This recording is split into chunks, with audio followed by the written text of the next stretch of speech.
Chris Burnett, Green Dragon, Tai Chi and Qigong.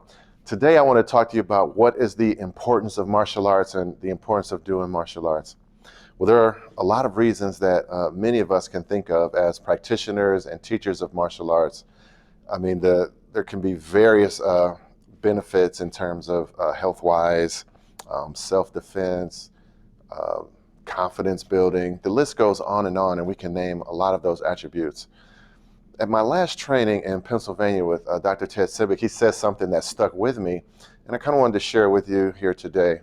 So he talked a little bit about the real importance of martial arts and martial arts training, not necessarily for self-defense, because let's face it, how many days are you actually getting jumped? How many days are you actually finding yourselves in physical altercations? If you are, you might want to look at your lifestyle, your surroundings, things like that.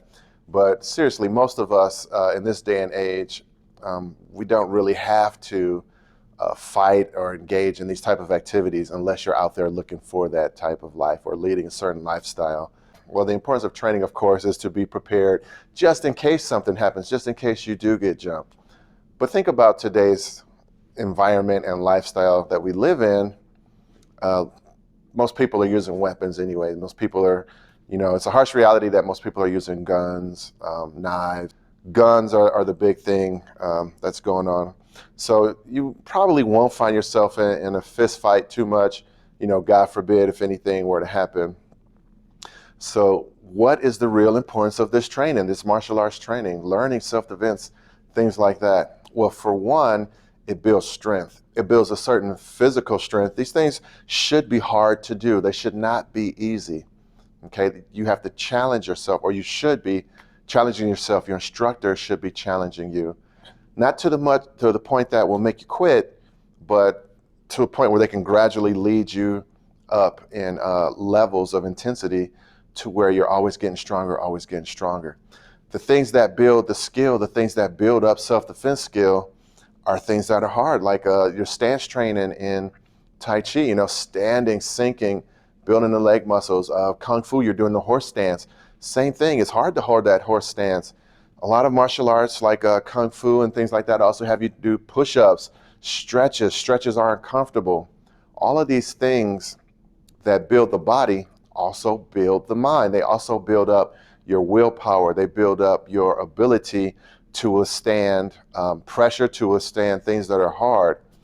That translates over into life. So not just things that attack you physically or physical challenges, but if you're the type of person who can endure hardships, things like that, in a physical manner, it tempers the mind and prepares you to endure hardships that life can throw at you. Because we all know that life is definitely going to throw hardships and adversity towards you.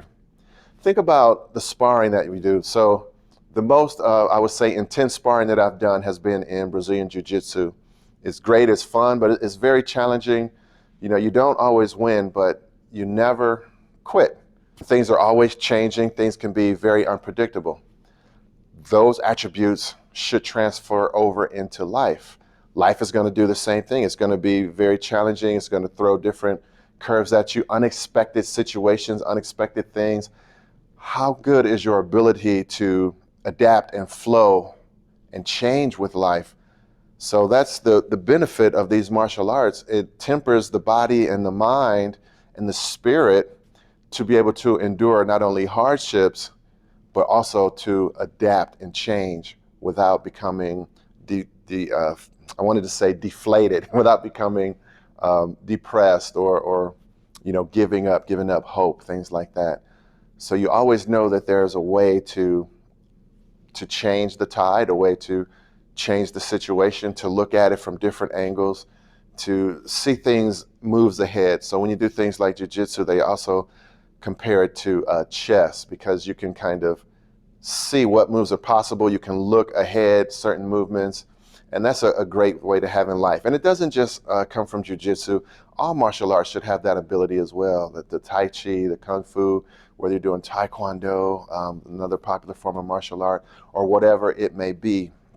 If you're sparring and having that live interaction with people, then you should have that foresight to see what things are possible and to be able to look moves ahead and plan ahead in order to not only predict a certain outcome, but to influence a certain outcome. Then martial arts has served you well if you can do those things and transfer them over into life. So earlier I did a video about the things that are hard or the things that give you skill, right? So the things that are tough, the things that challenge the body, the things that would make some people quit, if you can endure those things, then that's how you gain skill in martial arts. My wrestling coach used to call that intestinal fortitude. Do you have guts? Do you have a strength of will, a fire in your body, a fire in your heart? Can you endure? Can you last when things are tough? So in other words, the things that were hard are the things that gave you skill. But in developing that skill, you also should have developed the mind, the mental part of it that goes with it. So I don't think it's possible to develop high levels of skill without developing the mind, that type of mind that has the will, has the fire, and has the heart. So this is why I think martial arts are very important. Not just to defend yourself, not to beat somebody up, but to develop a certain character, to develop determination, perseverance, resiliency, strength of mind, body, and spirit.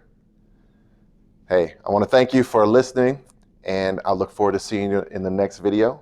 This is Chris Burnett, Green Dragon Tai Chi.